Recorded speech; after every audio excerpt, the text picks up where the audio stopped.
사도행전 9장이고요. 1절부터 19절까지 보겠습니다.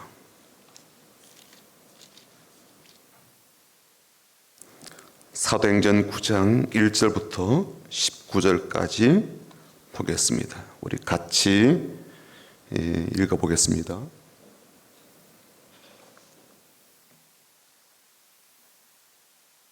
함께 읽겠습니다. 사울이 주의 제자들에 대하여 여전히 위협과 살기가 등등하여 대제사장에게 가서 다메섹 여러 회당에 가져갈 공문을 청하니, 이는 만일 그 도를 따르는 사람을 만나면 남녀를 막론하고 결박하여 예루살렘으로 잡아오려 함이라. 사울이 길을 가다가 다메섹에 가까이 이르더니 호련히 하늘로부터 빛이 그를 둘러 비추는지라. 땅에 엎드려져 들음에 소리가 있어 이르시되, 사울아 사울아 내가 어찌하여 나를 박해하느냐 하시거늘 대답하되, 주여 누구시니까? 이르시되, 나는 내가 박해하는 예수라. 너는 일어나 시내로 들어가라. 내가 행할 것을 내게 이를 자가 있느니라 하시니, 같이 가던 사람들은 소리만 듣고 아무도 보지 못하여 말을 못하고 서 있더라. 사울이 땅에서 일어나 눈 떴으나 아무것도 보지 못하고 사람의 손에 끌려 다메섹으로 들어가서 사흘 동안 보지 못하고 먹지도 마시지도 아니하니라. 그때 다메섹에 아나니아라 하는 제자가 있더니 주께서 환상 중에 불러 이르시되, 아나니아야 하시거늘 대답하되, 주여 내가 여기 있나이다 하니, 주께서 이르시되, 일어나 집가라 하는 거리로 가서 유다의 집에서 다수 사람 사울이라 하는 사람을 찾으라. 그가 기도하는 중이니라. 그가 아나니아라 하는 사람이 들어와서 자기에게 안수하여 다시 보게 하는 것을 보았느니라 하시거늘, 아나니아가 대답하되, 주여 이 사람에 대하여 내가 여러 사람에게 듣사온즉 그가 예루살렘에서 주의 성도에게 적지 않은 해를 끼쳤다 하더니, 여기서도 주의 이름을 부르는 모든 사람을 결박할 고난을 대제사장들에게서 받았나이다 하거늘, 주께서 이르시되, 가라. 이 사람은 내 이름을 이방인과 임금들과 이스라엘 자손들에게 전하기 위하여 택한 나의 그릇이라. 그가 내 이름을 위하여 얼마나 고난을 받아야 할 것을 내가 그에게 보이리라 하시니, 아나니아가 떠나 그 집에 들어가서 그에게 안수하여 이르되, 형제 사울아, 주 곧 내가 오는 길에서 나타나셨던 예수께서 나를 보내어 너로 다시 보게 하시고 성령으로 충만하게 하신다 하니, 즉시 사울의 눈에서 비늘 같은 것이 벗어져 다시 보게 된지라. 일어나 세례를 받고 음식을 먹음에 강건하여 지니라. 아멘. 서울대 그 교수님 한 분이요, 인간관계에 대한 법칙 그러면서요 2대, 3대, 5대 요 법칙이라는 것을 이야기를 했습니다. 이게 뭔가 보니까, 사람이 이제 다른 사람을 이제 10사람을 만나게 된다면 그 중에 2사람은 자기를 좋아하고요, 3사람은 자기를 싫어한다는 거예요. 그리고 5사람은 싫어하는 것도 아니고 좋아하는 것도 아닌 그런 어떤 만남이 된다라고 해서 2대, 3대, 5 이 법칙을 이야기를 했습니다. 가만히 이야기를 듣고 나니까요, 아니 나를 좋아하는 사람이 에게 2사람밖에 안 되나? 10명 중에 20%밖에 안 되는 거잖아요. 그리고 반면에 나를 싫어하는 사람이 30%나 된다. 그러니까 이 말이 사실 좀 잘 믿겨지지를 않더란 말이죠. 충격을 받게 되기도 합니다. 하지만 입장을 조금만 바꿔 생각해 보면요, 나도 길을 가다가 10명을 이렇게 만나게 된다면 이렇게 다른 사람을 대하지 않을까, 그런 생각이 좀 드는 거예요. 다른 사람도 나를 그렇게 많이 사랑하지는 않지만 나도 다른 사람을 그렇게 다 사랑하지는 않죠. 그렇죠? 예. 나를 싫어하는 사람도 있고 나를 좋아하는 사람도 있습니다. 그런데요, 나를 싫어하는 사람 3사람 붙잡고 막 그 사람 마음 돌이키려고 감정 소모하지 마라. 차라리 나를 좋아해주는 2사람, 그 사람에게 고맙다고 하고 같이 잘 지내는 게 훨씬 더 인생에 에너지와 힘을 더 얻는다, 그런 이야기를 해 주었습니다. 그러니까 새로운 관계를 잘 세워나가는 것도 참 우리에게 중요하고 필요하겠지만, 기존에 잘 지내는 관계도 잘 다독여가고 더 굳건하게 만드는 가는 것도 얼마나 좋은가 그런 생각을 하게 되는 그런 이야기였는데요. 오늘 이 공간 안에 함께 예배하는 그런 분들은 서로 참 좋아하는 관계죠. 네, 같이 함께하고 오랫동안 지내면서 서로에 대한 마음을 잘 아는 그런 관계 속에 있는 분들입니다. 우리 앞뒤 좌우로 보시면서 더 축복하고 고맙다는 그런 마음을 담아서 인사할 텐데요. 주님의 이름으로 축복합니다라고 서로 바라보시면서 인사해 보겠습니다. 주님의 이름으로 축복합니다. 주님의 이름으로 축복합니다. 주님의 이름으로 축복합니다. 한번 인사할까요? 고맙다는 마음을 좀 담아서요. 주님의 마음으로 사랑합니다. 주님의 마음으로 사랑합니다. 주님의 마음으로 사랑합니다. 주님의 마음으로 사랑합니다. 네. 9시 예배를 잘 드리고 있는 우리 가은이 고맙습니다. 네. 비전 트립 갔다 오고 나서 결심한 것 중에 하나가 9시 예배를 드려야 되겠다라는 그런 마음가짐이라고 그랬는데요. 변함없이 잘 지켜주어서 고맙습니다. 제가 요즘 열심히 듣고 있는 설교자가 있습니다. 미국의 설교자인데요. 이분 말이 너무 빠르고 또 영어로 하니까 제가 잘 못 알아들어요. 그런데도 이분께 설교를 계속 듣게 되게 되는 게 뭐냐면 너무 좋은 거예요. 내용이 참 깊고 좋고 뜨겁고 그리고 제 마음을 이렇게 방망이를 막 두들기는 것 같은 그런 느낌을 받아서 어떤 때는 밤에 잠을 자야 되는데 막 계속 이걸 계속 더 듣게 되는 그런 일도 있을 정도입니다. 말귀를 잘 못 알아들으니까 듣고 또 듣게 되고요. 또 어떤 경우는 이게 무슨 말인가 싶어서 다시 멈춰놓고 또 사전을 또 찾아보기도 하고 이제 그런 설교인데 최근에 이분 설교를 들으면서 너무 마음에 많이 와닿고 이건 꼭 우리 성도들과 함께 좀 나눴으면 좋겠다 싶어서 여러분과 함께 오늘 이 말씀을 나누려고 합니다. 이분의 이름은요 블라디미르 삽축이라는 그런 목사님인데 13살 때 우크라이나에서 미국으로 이민을 오신 그런 분입니다. 지금 우크라이나 전쟁이 터져 있잖아요. 이제 그 나라 출신이에요. 미국에 와서 아주 강력하게 쓰임 받고 있고요. 성령님에 대한 그런 강력한 임재하심과 또 역사가 많이 나타나는 그런 분이기도 합니다. 이분은 성령 말씀을 곧이곧대로 믿고요. 실제로 금식에 대한 것도 참 마음이 많이 열려져서 금식에 대한 것도 참 많이 강조하는 그런 분이기도 합니다. 오늘 그분이 전한 메시지를 제가 좀 잘 정리해서 우리 상황에 좀 맞게 여러분과 좀 나누어 보려고 합니다. 이분이 전한 강의와 설교 제목이 뭐냐면 Right Place, Right People, Right Plan 이라는 그런 제목이에요. 저는 이걸 이제 주님이 준비하신 계획이라 그렇게 지금 해석을 해 보는데요. 원래 직역하게 된다면 그냥 주님께서 말씀하신 바른 장소, 바른 사람들, 바른 계획 그런 뜻이 되겠죠. 근데 저는 좀 의미상 해석상 주님이 준비하신 장소, 주님이 준비하신 사람들, 또 주님이 준비하신 계획 그렇게 좀 해석이 되었습니다. 여러분과 함께 그런 내용도 좀 나눠보려고 합니다. 오늘 우리가 읽었던 이 본문은요 잘 아는 내용이죠. 사울이라고 하는 이제 유대인 청년이 유대교에 아주 심취하여서 기독교인들을 핍박하고 심지어 죽이는 일까지 앞장서다가 핍박을 피해 도망치고 숨어있는 기독교인들도 다 잡아다가 모조리 감옥에 쳐넣고 기독교에 좀 씨를 말려야 되겠다라는 생각을 가지게 되었죠. 그래서 지금 대거 다메섹으로 숨어 들어가서 그렇게 딱 도망쳐 숨어 있다고 생각되는 이 기독교인들을 이제 체포하려고 공식 문서를 가지고 다메섹으로 이제 가다가 그 다메섹 도시에 들어가지도 못한 채 길에서 부활하신 예수님을 이제 만나게 됩니다. 그리고 그 만남 이후로 이제 사울이라는 청년이 복음 전도자가 되고 그야말로 이제 사도로서의 역할과 사역을 하게 되죠. 수많은 교회를 개척하여 세우게 되고요.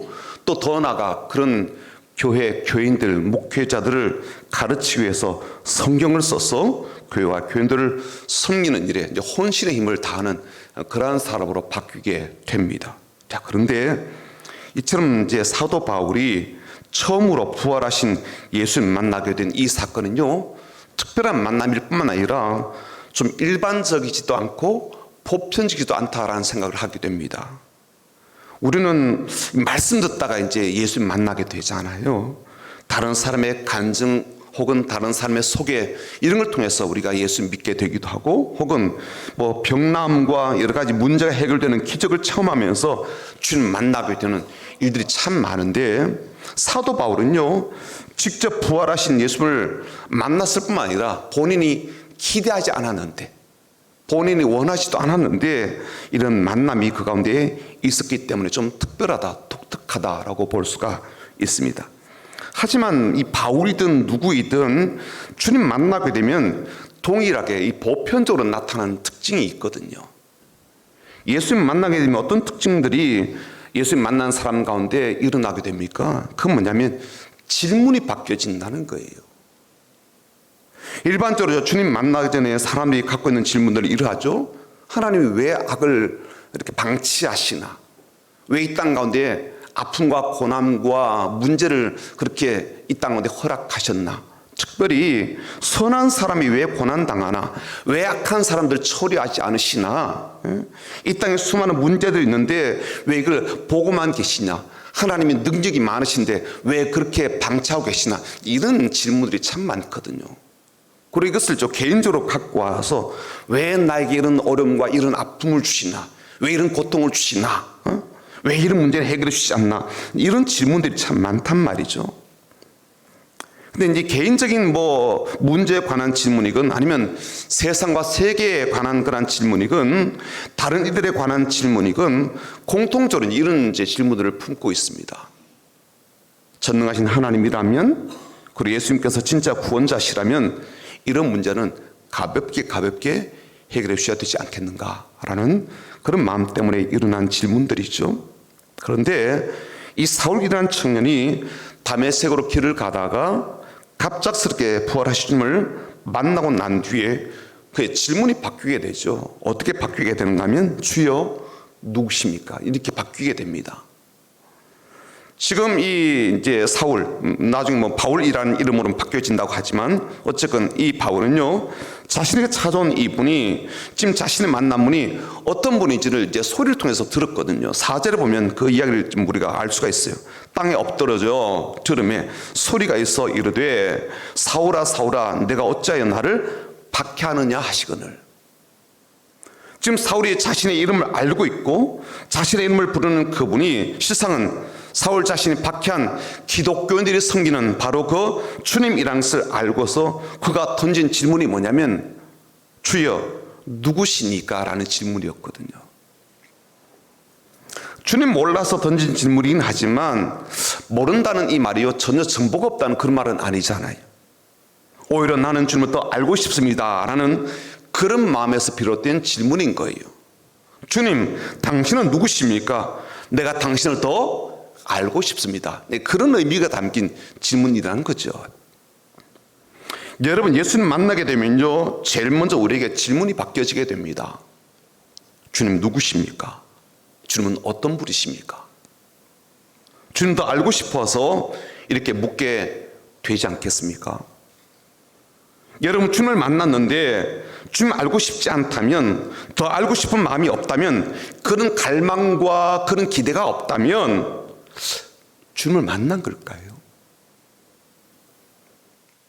주님을 제대로 만났는가라고 의심해 볼 수밖에 없을 겁니다.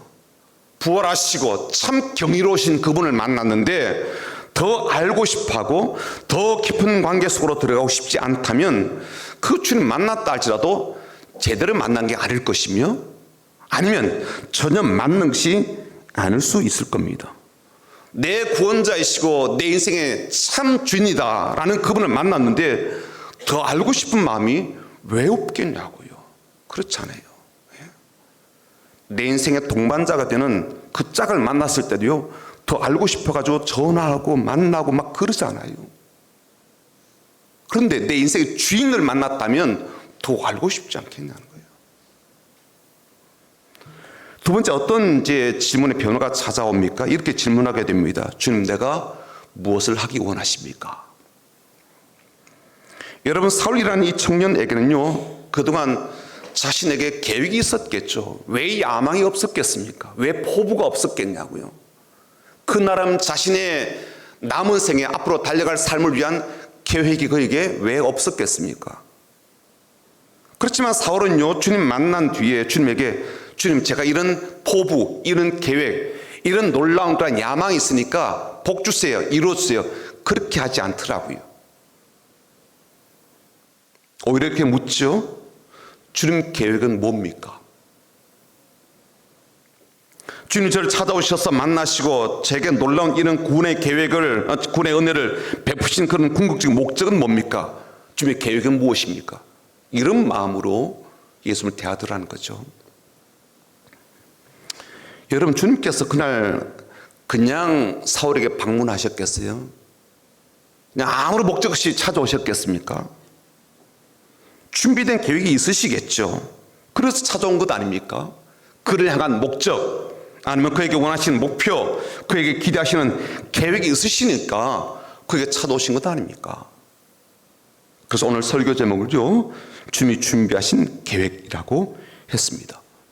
그리고 이 계획은요, 이 사울에게만, 바울에게만 하나님이 가진, 주님이 가진 계획이 아닐 거예요. 우리를 향한 계획도 갖고 계실 겁니다.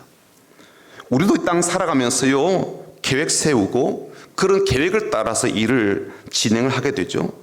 사람도 그렇게 생각하고, 사람도 그렇게 살아가고, 사람도 그렇게 일을 합니다. 하물며 모든 것을 준비하시는 여호와의 일에 하나님께서 준비 없는 채로 사람에게 찾아오시는 않을 거예요. 그 계획을 위해서 아무런 준비가 없이 되는 대로 한다라고 그런 생각을 갖고 사람에게 찾아오시고 만나시겠습니까? 하나님의 본성상 그러실 수가 없는 거예요. 자, 그렇다면 사도 바울을 위하여, 그리고 오늘 우리를 위하여 하나님께서, 우리 주님께서 준비하신 계획은 뭘까요? 첫 번째 계획이 바로 준비하신 장소입니다. right place라는 그런 의미의 준비하신 장소, 올바른 장소, 안전한 장소, 적절하고 완벽한 장소를 주님해 주신다는 거예요. 왜 주님께서 이렇게 장소를 준비해 주실까요? 이유가 있죠.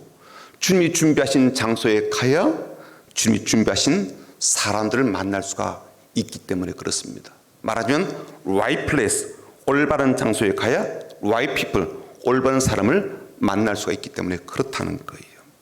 11절을 보시죠.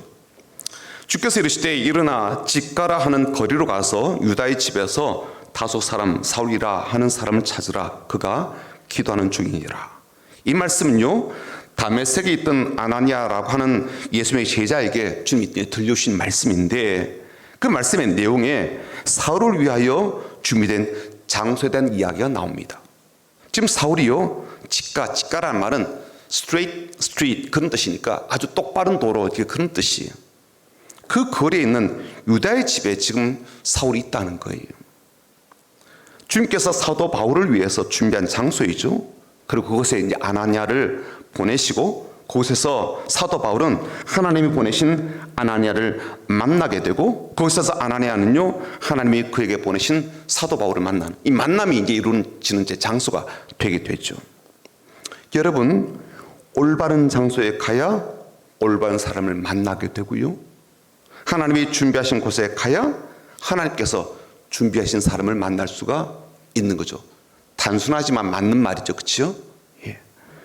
하나님이 준비하신 사람은요, 아무 데서나 만날 수 있는 게 아닌 거죠. 그래서 잘못된 만남들이 부지기수로 발생하는 거예요. 왜요? 잘못된 현장에 가는 경우도 적지 않으니까요.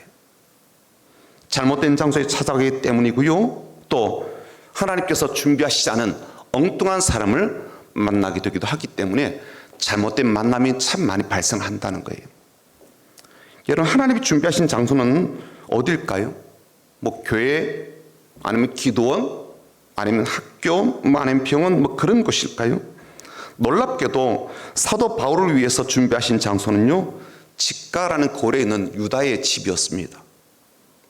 우리가 워낙 바울에게 눈길을 주고 있고 바울을 도와준 아나니아에게 집중하다 보니까 유다라는 사람이 다메섹에 살고 있었는지도 몰랐고요, 그 집에 바울이 가서 묵었는지도 우리가 몰랐습니다. 이게 훅 지나가니까. 그럼 여러분 좀 이상하지 않아요? 아나니아 집도 있잖아요, 그렇죠?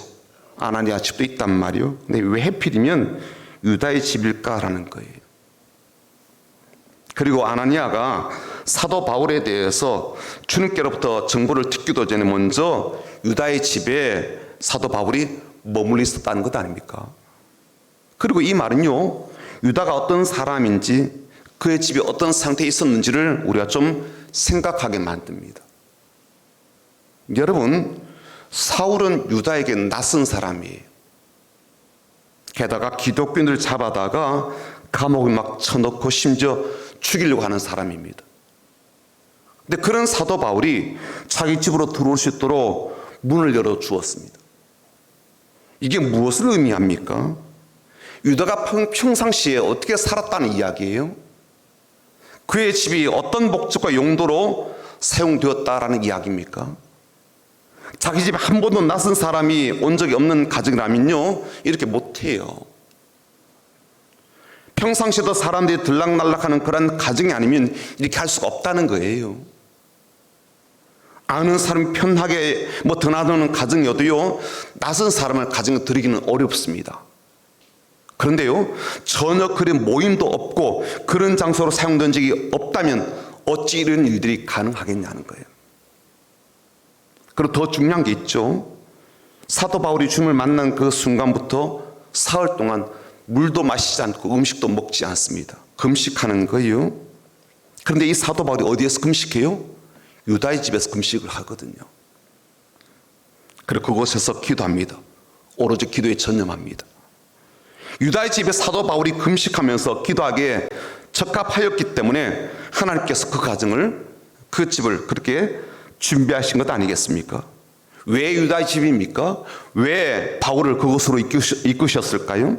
그 집과 그 장소가 사도 바울에게 주님께서 준비하신 가장 적합하고 완벽한 자리였기 때문이죠.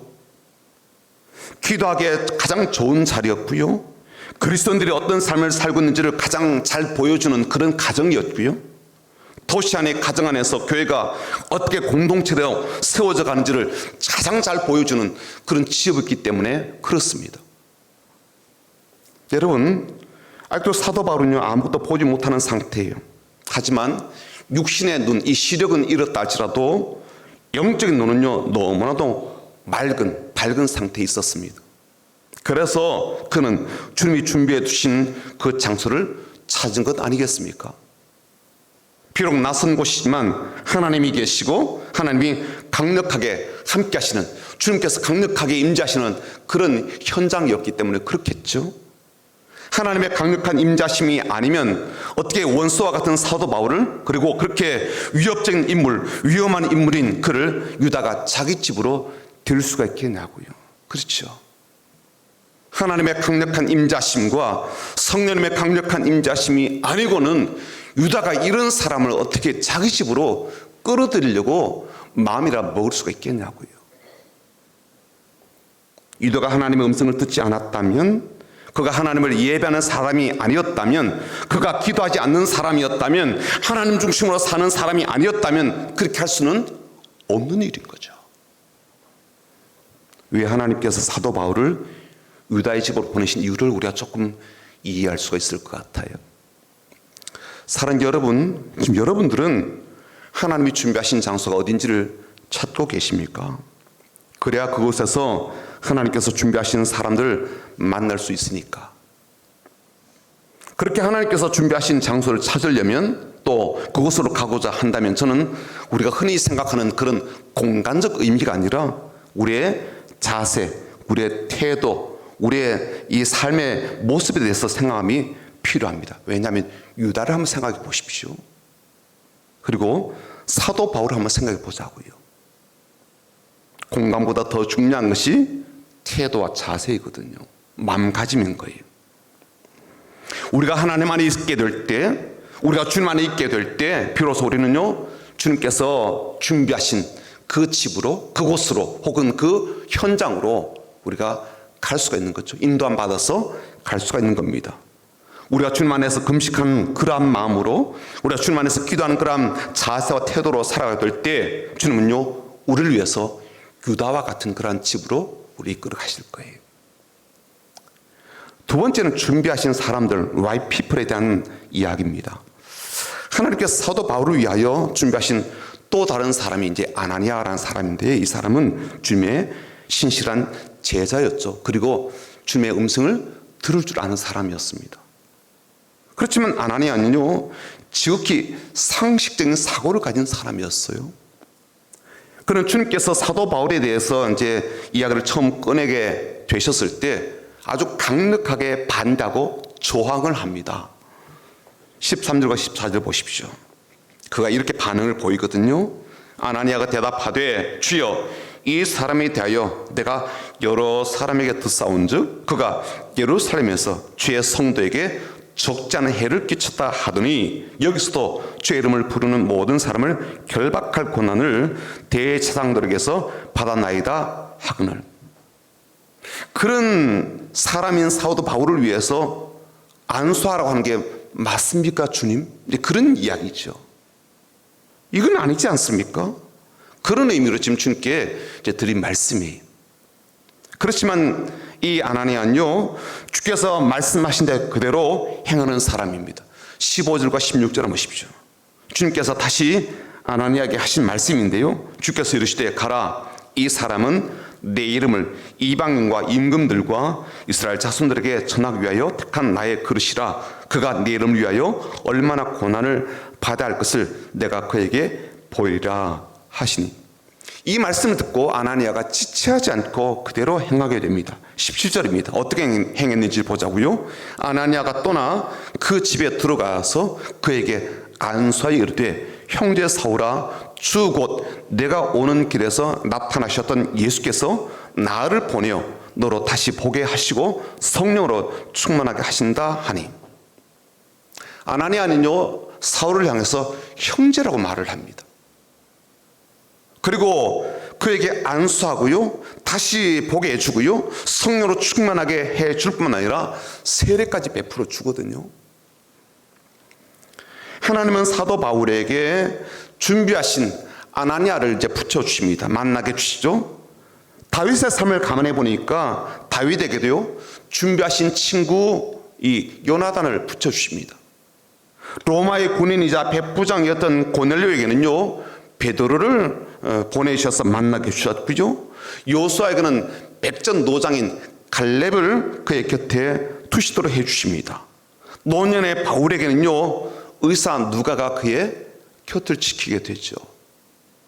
여러분, 하나님은 사람을 준비하시고 우리로 하여금 만나게 하신다, 이 말씀요, 그냥 늘 듣던 평범한 그런 말이나 이게 상식 아니냐 그런 식으로 듣지 않았으면 좋겠어요. 왜냐하면 두 가지 때문인데요. 한 가지는 하나님께서 사람을 준비하시고 준비된 사람을 만나게 하신다라는 것은요, 하나님이 세우신 교회의 기본적인 원리이자 그리고 본질이기 때문에 그렇습니다. 교회는 철저하게 구원받은 사람들이 만나서 서로 도움을 주고 서로 협력하고 서로 응원하고 서로 그리고 후원하여 세우는 그런 공동체거든요. 그래서 사도 바울이 이 아나니아의 안수를 통해서 성령으로 충만해지게 되고 눈에 비늘이 벗겨져서 세례받고 난 뒤에 이제 음식을 먹고 기력을 찾게 되죠. 그때 이 사도 바울이요, 교회를 떠나진 않아요. 사역을 한다고 하면서요, 막 독립적으로 행동하지 않습니다. 나는 교회가 필요 없다, 이제 교회를 뭐 내가 세워야 되겠다, 다른 사람 필요 없다, 그런 식으로 독자적으로 행동하지 않습니다. 여전히 그는 다메섹에 있는 교인들과 아주 긴밀하게 협력하고 함께 섬기는 일을 하거든요. 독립된 자기의 단체를 세우는 것도 아니고요, 자기의 공동체를 새롭게 만들어서 그 안에서 자기의 영역을 확대하려고 하지도 않습니다. 단지 예수는 하나님의 아들이십니다 라는, 예수만 참된 구주십니다 라고 증가하는 그런 일에 집중하거든요. 내가 능력 받았다고, 내가 성령님의 강력한 기름 부심이 있다고 해서 교회를 떠나거나 교회가 필요 없다라고 하진 않습니다. 다른 한 가지, 우리는 하나님께서 준비하신 사람들을 만나야 되는데요, 잘못된 사람들을 만날 수가 있습니다. 특히 가장 큰 문제가 되는 게 뭐냐면은 하나님께서 준비하신 그곳에서 잘못된 사람을 만나는 경우예요. 이게 말이 안 되는 것처럼 보이지만요, 이게 수도 없이 일어나는 그런 일들입니다. 여러분, 하나님께서 준비하신 곳에서 어떻게 잘못된 사람, 올바르지 않은 사람, 그리고 진리에서 벗어난 사람을 만날 수가 있고, 그런 잘못된 만남이 그렇게 우리 가운데 있을 수가 있단 말입니까? 예를 들어 볼까요? 가룟 유다가 바로 그런 케이스입니다. 그는 주님이 계신 곳에 항상 가셨잖아요. 바른 장소에 있었습니다. 주님께서 준비하신 곳에 항상 동행한 사람이거든요. 하지만 잘못된 사람들 만나게 됩니다. 대제사장을 만나게 되고요, 백성의 장로들을 만나게 됩니다. 그리고 그들과 은밀한 거래를 합니다. 돈 받고요, 예수님 팔려는 그런 음흉한 계략에 동의하게 되죠. 가룟 유다는 주님과 함께 항상 올바른 곳, 항상 좋은 곳에서 지냈습니다. 그런데 그는요, 올바르지 못한 사람 만나게 돼요. 잘못된 사람 만나게 됩니다. 그리고 인간의 역사 속에서 최악의 사람이 되게 되죠. 돈 받고 예수님 팔아넘기겠다라고 결정하고요, 대제사장과 장로들 만난 그것은요, 가룟 유다가 절대적으로 피했었어야 될 일인데 그런 일이 벌어지더라고요. 이게 가룟 유다만의 일이 아니에요. 가나안 땅을 지척에 두었던 12명의 정탐꾼들에게도요, 이런 일이 벌어지게 됩니다. 가데스 바네아라는 곳은요, 이 가나안 땅에서 한 3일간의 거리에 떨어진 곳이었거든요. 이곳에 이제 모세와 함께 애굽을 탈출했던 수많은 사람이 그곳에 이제 모이게 되었습니다. 거기까지요, 이 이스라엘 백성들은 참 많은 기적을 경험했어요. 그리고 홍해에 애굽의 정예 군대가 수장되는 것도 보았고요, 많은 하나님의 은혜와 기적을 경험하고 여기까지 이르게 되었습니다. 오늘 말씀에 비춰보자면 이들이 지금 바른 장소에 와 있고요, 하나님이 준비하신 현장에 와 있는 거죠. 이들이 드디어 이제 가데스 바네아에 이제 도착한 뒤에 모세는요, 주저하지 말고 우리 가나안 땅에 들어가자라고 이야기를 하지만 이 사람들은 가나안 정복을 위해서 미리 정탐하는 게 좋겠다라고 이야기를 합니다. 그래서 모세가 각 지파마다 한 사람씩 선발해서 12명을 정탐꾼으로 보내게 됩니다. 그런데 이 정탐꾼들이 40일 동안 정탐하고 돌아와서 각기 다른 복을 하게 되죠. 그중에 2명, 여호수아와 갈렙은요, 이 땅 하나님께서 주신 놀라운 것들이 참 많다, 선물이며 복이다, 우리가 들어가서 취하자라고 이야기합니다. 하지만 나머지 10명은요, 부정적으로 이야기하죠. 물론 좋은 것도 있다, 하지만 나쁜 것도 있다. 들어갔더니 어마어마한 거인들이 살고 있다. 그들의 해석을 따르면요, 이 아낙 자손에게 우리는 메뚜기와 같다, 우리 들어갔다는 다 죽게 된다, 개죽음 당한 게 딱 좋은 곳이다, 그렇게 이야기를 합니다. 이들이 하는 말에 수많은 이스라엘 백성들이 이제 동요하게 되고요, 동조하면서 밤새도록 통곡하게 되고 하나님 원망하며 결국 돌아서게 되거든요. 심지어 그들은 갈렙과 여호수아를요, 돌로 쳐서 죽이려고 합니다. 이런 모습 보시고 하나님께서는 그들의 불신, 그들의 불평, 불순종에 크게 진노하셔서 가나안에 들어가지도 못하게 하셨을 뿐만 아니라 모두 광야에서 죽을 것을 말씀하셨거든요. 올바른 장소에 있었지만, 하나님 보내신 그곳에 그들이 함께 있었지만 잘못된 사람을 만나는 경우가 있더라고요. 그들의 불신앙적인 말과 독이 가득한 말을 듣고 같이 따르다 보니까 놀라운 그러한 은혜를 받는 게 아니라, 놀라운 그러한 은총을 선물로 받는 사람이 아니라 그야말로 지독한 하나님의 심판과 징계의 대상이 되게 됩니다. 여러분, 우리가 하나님께서 준비하신 그 만남을 가진 게 얼마나 중요한지를 우리가 깨달았습니다. 다음 주는요, 우리가 절대적으로 피해야 될 그러한 사람들 어떻게 구분하는지를 좀 말씀을 나눠드리려고 합니다. 그리고 나머지 하나님께서 준비하신 계획에 대한 말씀을 다음 주에 같이 나누겠습니다. 오늘은요, 2가지만 기억했으면 좋겠어요. 한 가지는 뭐냐면, 하나님은 하나님 만난 사람들에게 준비하신 장소로 인도하신다. 그리고 준비된 사람을 만나게 주신다. 예수님 만나 구원받은 사람들은 주님께서 준비하시고 복되고 완벽한 그러한 곳으로 이끌어 주시고, 그리고 주님께서 예배해 주신 믿음의 사람들을 만나게 되고 주님의 일을 함께할 사람들을 만나게 하신다. 이런 귀한 은혜와 이런 놀라운 그러한 복들이 여러분의 삶에 가득하게 되기를 주님의 이름으로 축복합니다. 그리고 이런 은혜와 만남 가운데 발생될 수 있는 잘못된 것들에 대한 이 분별력이 우리 가운데 있기를, 그래서 믿음과 지혜가 가득한 하나님의 사람이 다 되시기를 주의 이름으로 축복합니다. 오늘 이 말씀은요, 다음 주에 같이 들어야 이게 완벽하게 우리에게 귀한 말씀, 은혜가 되는 말씀이 되게 다음 주에도 꼭 좀 들으시면 좋겠습니다. 우리 같이 나는 주를